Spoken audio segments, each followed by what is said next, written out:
ভারত বরাবরই যে কথাটা বলে থাকে সেটি হচ্ছে যে তারা আত্মরক্ষার স্বার্থে সীমান্তে লিথাল ওয়েপন বা যেটি দিয়ে মারলে মানুষ মারা যাবে সেই অস্ত্র ব্যবহার করে থাকে। কিন্তু আমাদের যে 2011 সালে আমাদের দুই দেশের মধ্যে একটি সমঝোতা হয়েছিল, সেই সমঝোতায় কিন্তু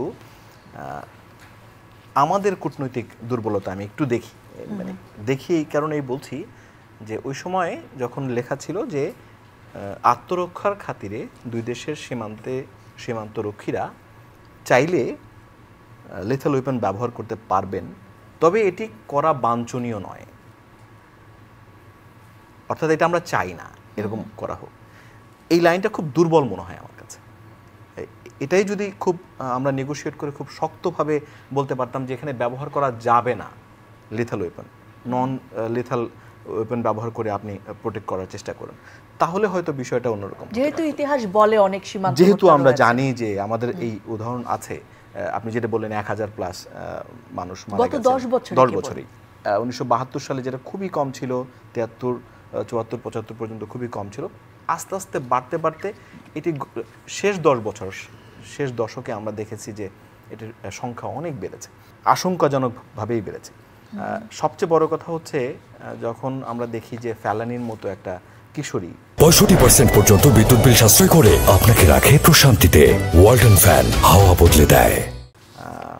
এবং তারপরে এই 1 সেপ্টেম্বর দেখলাম স্বর্ণা, এবং তারপর 8 সেপ্টেম্বর দেখলাম এই কিশোরীদের হত্যা তখন মানুষের মধ্যে কিন্তু এক ধরনের দাগ কাটে, এবং যেটি সারা দেশের মানুষের মধ্যে সেই দাগটি কেটেছে, এবং যার কারণে প্রতিবেশী, একদম খুব কাছের প্রতিবেশী হওয়া সত্ত্বেও যাদের সাথে আমাদের খুব যোগাযোগ, যে কোনো বিষয়ে যোগাযোগ, আপনি যেটি বলছিলেন, আমরা শুধুমাত্র এমনকি বাজার করতেও অনেকে ভারতে, পার্শ্ববর্তী দেশ ভারতে যায়, সেই দেশে একই ঘরের মাঝখান দিয়ে হয়তো সীমান্ত টেনে দেওয়া হয়েছে, একই ঘর একই ক্ষেত, তাদের মাঝখানে সীমান্ত টানা আছে, আত্মীয় এক ঘর পড়েছে, ওই ঘরে এক ঘর এই প্রান্তে পড়েছে। সেই রকম একটি সিচুয়েশনে আসলে মানে সীমান্ত পোরাস হবে, এটা খুব স্বাভাবিক আমি মনে করি। কিন্তু তারপরও আপনি যেহেতু আপনার সভরেনিটি দেখবেন, আপনার সার্বভৌমত্ব রক্ষা করবেন, সেই রক্ষার জায়গা থেকেই তো আসলে সীমান্তরক্ষী বাহিনীকে ওখানে রাখা আছে, বাংলাদেশের পক্ষ থেকে এবং ভারতের পক্ষ থেকেও। কিন্তু আমাদের দেশের পক্ষ থেকে সীমান্তে গোলাগুলির ঘটনা খুব কমই ঘটে থাকে, এই রিপোর্ট আমরা খুব কমই করে থাকি। কিন্তু আমাদের দুঃখজনক হলো সত্য, আমাদের প্রায়ই আমাদের রিপোর্টার হিসেবে এই রিপোর্ট করতে হয় যে বাংলাদেশের কজন মারা গেলেন, এ মাসে কতজন মারা গেলেন, এ বছরে কতজন মারা গেলেন, যেটি সত্যি সত্যি দুঃখজনক।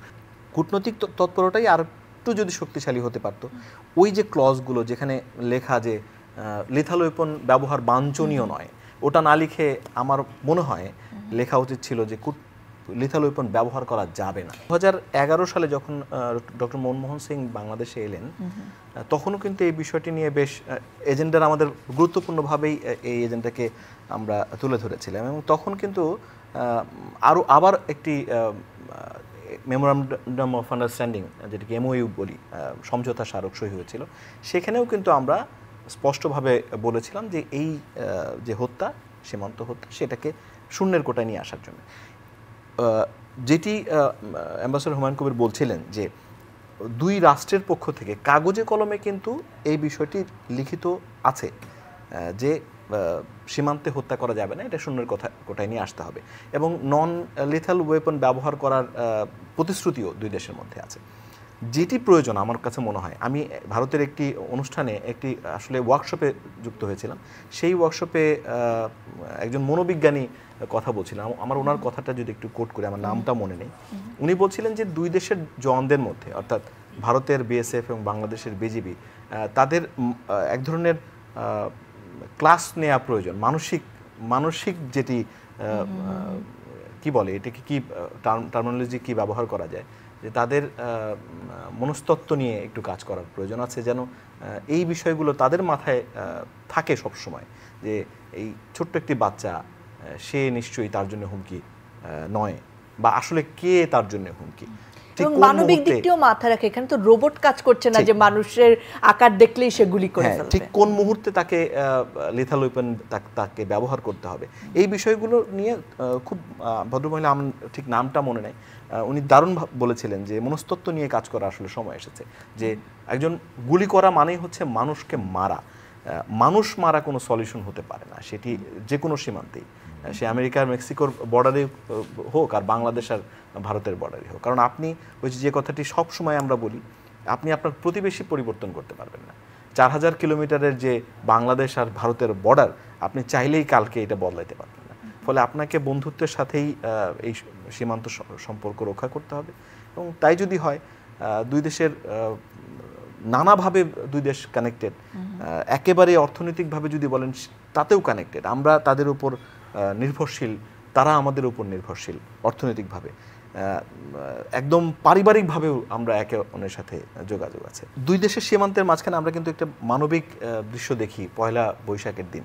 ওই প্রান্ত থেকে হয়তো এই প্রান্তের একটি মেয়ে ওই প্রান্তে বিয়ে হয়েছে, সে কাঁটাতারের ওই পাশে আসে এবং তার বাবা এবং মা এই পাশে, মানে কি দৃশ্য এটা আপনি যদি না দেখেন। সো এই যে এত সম্পর্ক দুই দেশের মধ্যে একেবারে পারিবারিক পর্যায়ে, ব্যক্তি পর্যায়ে, সেই সম্পর্ক তো আপনি একদিনে নষ্ট করে ফেলতে পারেন না। সেই জায়গা থেকেও যদি হয়, তাহলেও আমি মনে করি যে দুই দেশের উচিত, যে দুই দেশেরই উচিত, আমার দেশের যেমন উচিত যে সীমান্তে যেই ভাবে আমাদের আচরণ করা উচিত সেই আচরণ করা, তাদেরও উচিত যে সীমান্তের আচরণগুলো শুধুমাত্র একটি রাষ্ট্র আর একটি রাষ্ট্র হিসেবে না দেখে মানবিক দৃষ্টিকোণ থেকেও দেখা।